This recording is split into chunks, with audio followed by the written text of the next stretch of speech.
But Mr. Carter's nomination comes at another important moment, and that is when in that same region of the world, one of America's strongest allies and its very existence is under attack. And of course, I'm talking about Israel, the Jewish state, an extraordinary story in the history of the world. Here's a country founded after the end of World War II as a homeland for the Jewish people, so that never again would they have nowhere to go if they faced the sorts of oppression, the sort of genocide that they faced during the Holocaust. And since then, the Jewish state has had an extraordinary story. From an economic perspective, it is a vibrant first world country, first-rate economy. And what's most interesting about it is this is not a country with oil, this is not a country with vast supplies of natural gas, this is not a country that is an agricultural superpower, and yet it is a world-class economy, providing prosperity and upward mobility to millions of its people. And it's done so on the basis of innovation. There's a very good book written by recently called Startup Nation that talks about the extraordinary story of Israel. It's also a very vibrant democracy. In fact, to observers of Israeli politics, they often joke perhaps a little too vibrant. They have heated debates, but it's a democracy. So what we have here is a democratic nation with a vibrant free enterprise economy in the middle of the Middle East. Israel is everything we want that region of the world to become. We wish every nation in that region was a real democracy, a vibrant one. We wish every nation in that part of the world had a first-rate economy that provided upward mobility to everyone. And we wish every nation in the Middle East was as strong an ally of the United States as Israel has been. This is the extraordinary story of this small but important nation. And this country must continue to be their strongest ally in the world. But they face extraordinary threats to their safety, to their security, to their existence. It begins with what I believe is a concerted effort around the world, including in American academia, including in the universities of this very country, to delegitimize Israel's right to exist, and its right to exist as a Jewish state. And it's an outrage. It continues with the growth of anti-Semitism all over the world, increasingly in Europe. Every day we see stories of a mass exodus as more and more Jews are leaving Europe because of the growth in anti-Semitism. We saw what happened in Paris. Not just the attack that happened in that newspaper and in that magazine, but how Jews were deliberately targeted for death by terrorists. It was not a random attack, Mr. President. It was a deliberate effort to target Jews. It was a deliberate act of violence and the furtherance of anti-Semitism. In every international body in the world, Israel is often the target of scorn and criticism without any consideration whatsoever to what its enemies intend to do to them. And now, perhaps the greatest risk of all is to its very existence, from the threat of an Iranian nuclear program.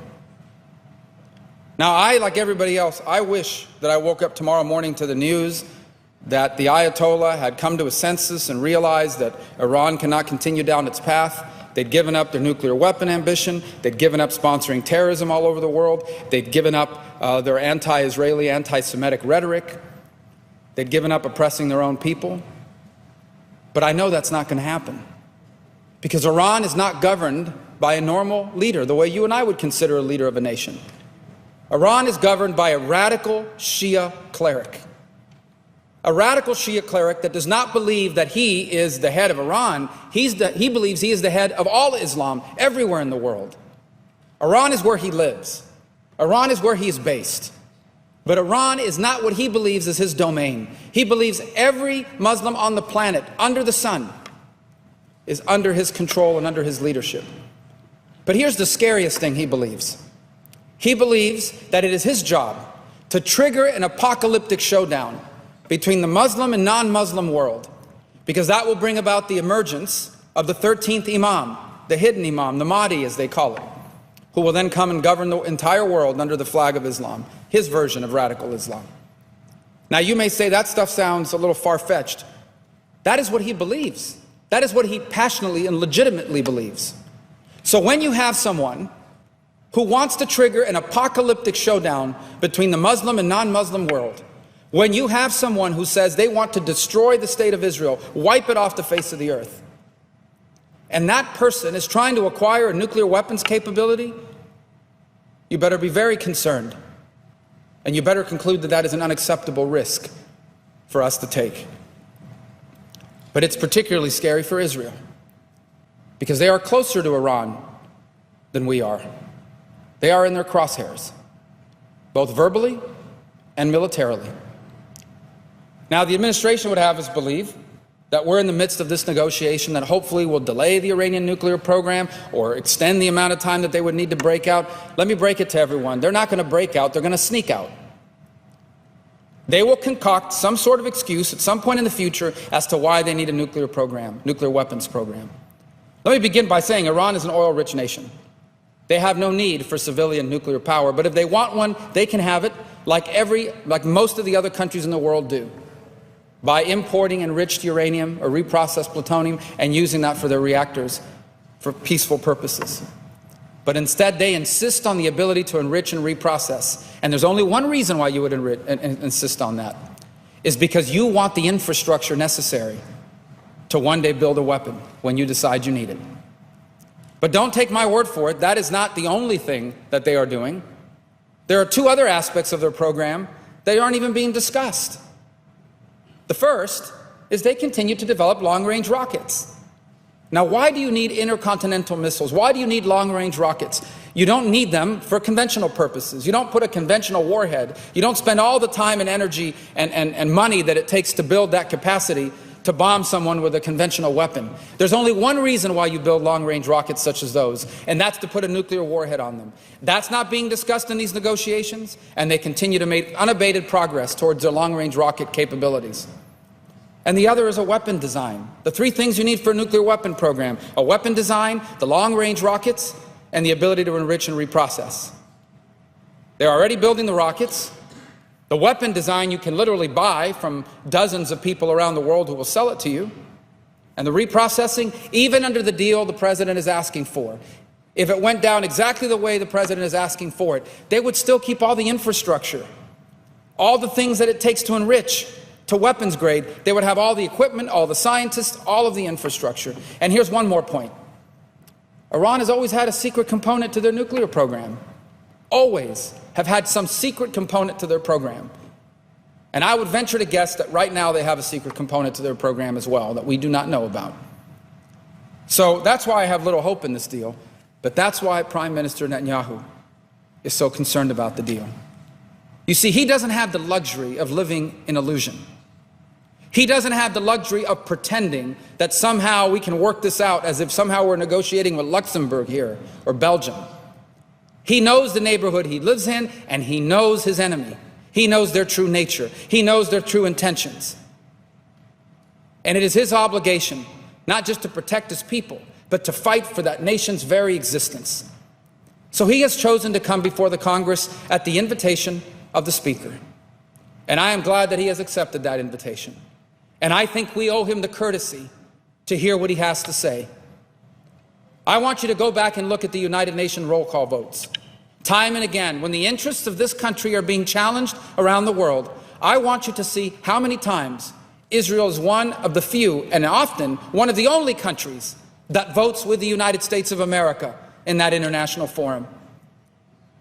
I want you to see all the times that the Israelis have stood with America on issue after issue around the world. I also want you to think what it says about us as a nation if we are not prepared to make it very clear that before anything else, we are the friends of our allies. What does it say to our other allies around the world? To other nations and other parts of the world who are counting on the American security guarantee for their own existence and their own security? What does it say to Japan and to South Korea and to our allies in NATO? When the United States, if the United States is prepared to create daylight between us and the state of Israel. And let me tell you, that's exactly the message people are going to get, that there is a division between us and Israel. If, in fact, members of Congress carry through on their threat to boycott the Prime Minister's speech before Congress on the 3rd of March. If you boycott this speech, if a significant number of members of the Senate and the House boycott that speech, that message will be heard to Israel's enemies, but also by our allies. And the message will be twofold. One, that America is no longer firmly on the side of Israel as it once was. And two, that America's an unreliable ally. Look what they just did to Israel. I think everyone has a right to go to any speech they want or not to attend a speech. But I hope my colleagues that are thinking about not going will reconsider. You may not like the way this went down. You may not like the fact that the speaker did it the way he did it. That's your choice. But I want you to think about the implications beyond that. I want you to think about the implications that this leaves on Israel. I want you to think about the message that this sends to Israel's enemies. Because what we have seen decade after decade is that any time Israel's enemies get the perception that somehow America is no longer as committed to Israel's security as it once was, it emboldens them to attack Israel. And Israel has no shortage of enemies that want to not just attack them, but destroy them. We've seen what Hamas has done. We've seen what Hezbollah has done. We've seen what Iran wants to do and is doing. And if you boycott the speech, if the significant numbers of members of Congress boycott that speech, you are sending an incredibly powerful message to Israel's enemies. So I hope you'll reconsider. I don't question anyone's commitment on this issue. I believe that there are supporters of Israel who won't attend the speech because they think it's disrespectful to the president. This is a lot bigger than that. We're talking about the existence of this nation. We're talking about whether people in that nation will survive in 20 years or 15 years. That's how important and monumental this moment is.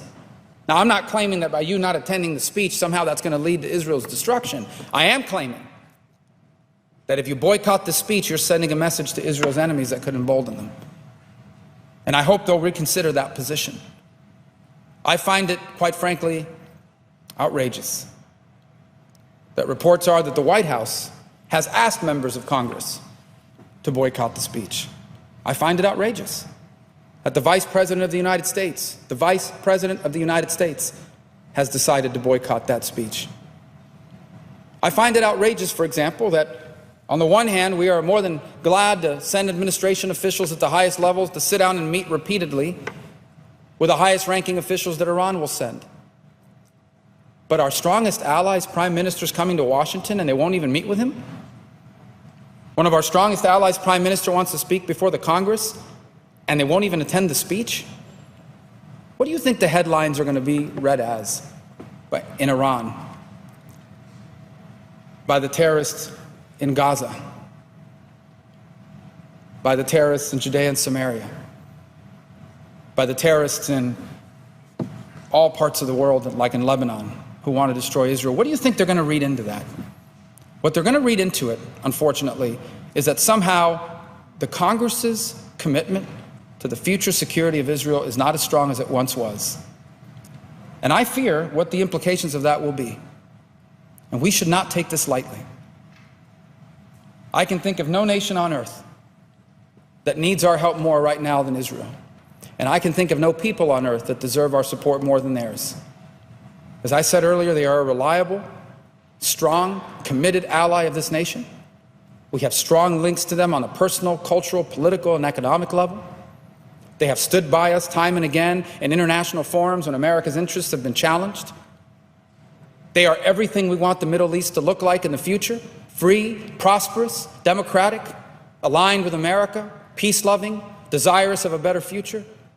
What more do you want? What more could they do?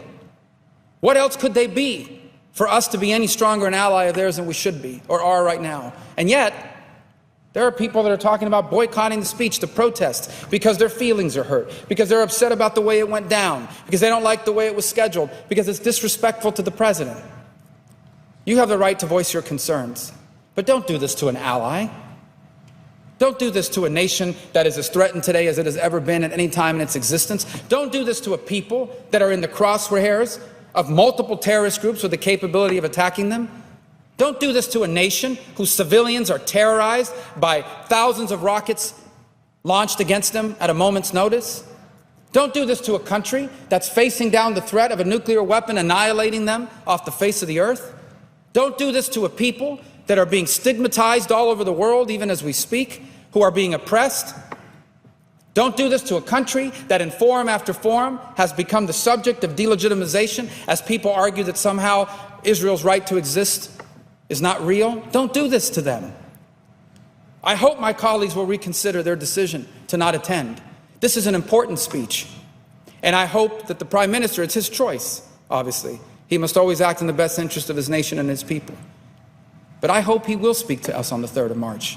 And I hope that he will speak to us clearly. I hope that through his speech, he will open the eyes of this Congress and the American people that this is not child's play. That what Iran intends to have is not just a nuclear weapon to destroy Israel, but ultimately to terrorize the world. I hope that he will speak to us bluntly about the true nature of this threat. I know there's a lot going on in the world, but there is no greater threat to the long-term security of the planet than the Iranian nuclear ambition. No people and no nation on earth know that better than the people of Israel, and no leader on earth understands that better than Prime Minister Netanyahu. And I think after years of commitment to this alliance, after the bravery that he has shown in his time in office, of the bravery that the Jewish people of Israel have shown in defending their nation's right to exist, when attacked multiple times throughout its history and even to this modern day, they deserve our support, our unambiguous support. Of course there are differences between allies. There always have been and there always will be. But if we won't stand for Israel, who will we stand for? If the United States of America will not defend its ally, who will we defend? What message do we send to our alliances across the planet? And what message do we send to our enemies and Israel's enemies? And so I hope that cooler heads will prevail. I hope that members of the House and Senate who have announced that they're boycotting will reconsider. And I hope we will all be there, if we can, to hear what the Prime Minister has to say the first week of March.